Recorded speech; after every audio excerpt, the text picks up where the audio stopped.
বিসমিল্লাহির রহমানির রহিম। শুভ সকাল। আজকেও ঢাকা যাচ্ছি, আর বাসা সবাই ঘুমিয়ে গেছে এখনও। এখন বাজে 6:45, আর আমাকে তো প্রতি সপ্তাহে ঢাকা যাওয়া লাগে।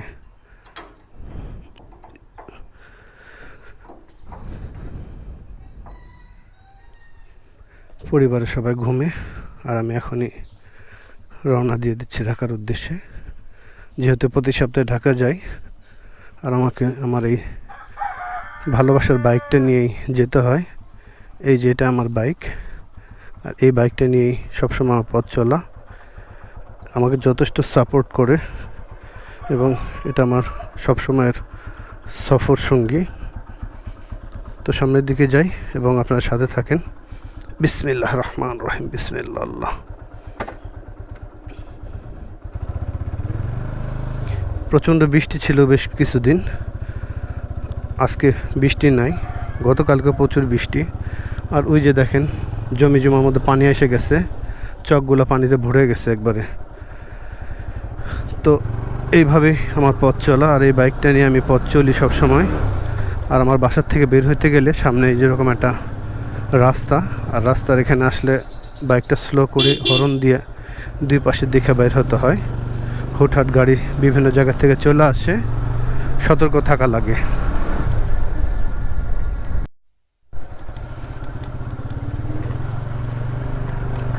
যন্ত্রণার একটা শহরে বসবাস করছি।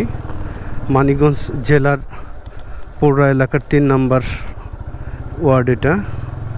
মানিকগঞ্জ জেলার পৌরসভার 3 নম্বর ওয়ার্ড এই এলাকা, পৌরা এলাকা।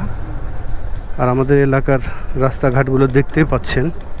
এটা আমাদের দীর্ঘদিনের কষ্টের যে রাস্তা, সেটাই হলো এটা। অথচ এই রোডে কিন্তু প্রচুর গাড়ি চলাচল করে প্রতিদিন।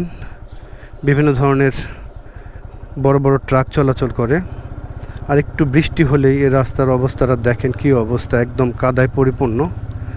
অথচ এই রোডে কিন্তু প্রচুর স্কুলের, কলেজের ছাত্রছাত্রীরা চলাচল করে। এটা ঢাকা আরিচা মহাসড়কের সাথে এই রাস্তাটা সংযোগ হয়েছে। আমরা যে এই রোডটা ব্যবহার করছি, এই রোডটা বৃষ্টি হলে এমনভাবে কাদা জমে যায়, তখন আর কিছু বলার থাকে না। এই দেখেন কত কষ্ট করে মানুষ পার হয়। এটা আমাদের এই গ্রামবাসীর পক্ষ থেকে আমরা সব সময় এটার প্রতিবাদ করে আসতেছি, কিন্তু এটার কোনো সংস্কার হচ্ছে না। আর এটা সংস্কার কবে হবে সেটাও জানি না। আর ওই যে দেখতে পাচ্ছেন এক ধরনের এই যে এই গোল গোল, এটাকে কি বলে, সাঁকোর মতো দেখা যায়। এটা এখানে এনে ফালায় রাখছে এবং মানুষকে একটু সান্ত্বনা দিছে যে এটা দিয়া এখানে কাজ হবে, কিন্তু এটা কাজটা কবে হবে সেটা আমরাও জানি না। দেখেন রাস্তাঘাটের অবস্থাটা দেখেন, মানে কোন সময় যে চাক্কাটা কোন জায়গায় চলে যায় কিছু বোঝা যায় না, এত বাজে একটা অবস্থা। আমরা এই এলাকায় বসবাস করে একদম অবহেলিতভাবে আছি। এটার একটা দ্রুত সমাধান হোক, সেই অপেক্ষায় আছি আমরা। আপনারা যারা ফেসবুক থেকে আমার ভিডিওটা দেখছেন শেয়ার করবেন, যারা ইউটিউব থেকে দেখছেন তারাও শেয়ার করে দিবেন। শুধুমাত্র দেখেন কত কষ্ট করে মানুষজনদেরকে পার হইতে হচ্ছে। দেখেন এই যে সাঁকোর মতো দেখা যায়, এগুলো মাটি খনন করে নিচ দিয়ে ড্রেনের ব্যবস্থা করবে, কিন্তু সেটা যে ব্যবস্থাটা কবে করবে এটা একমাত্র কর্তৃপক্ষই জানে।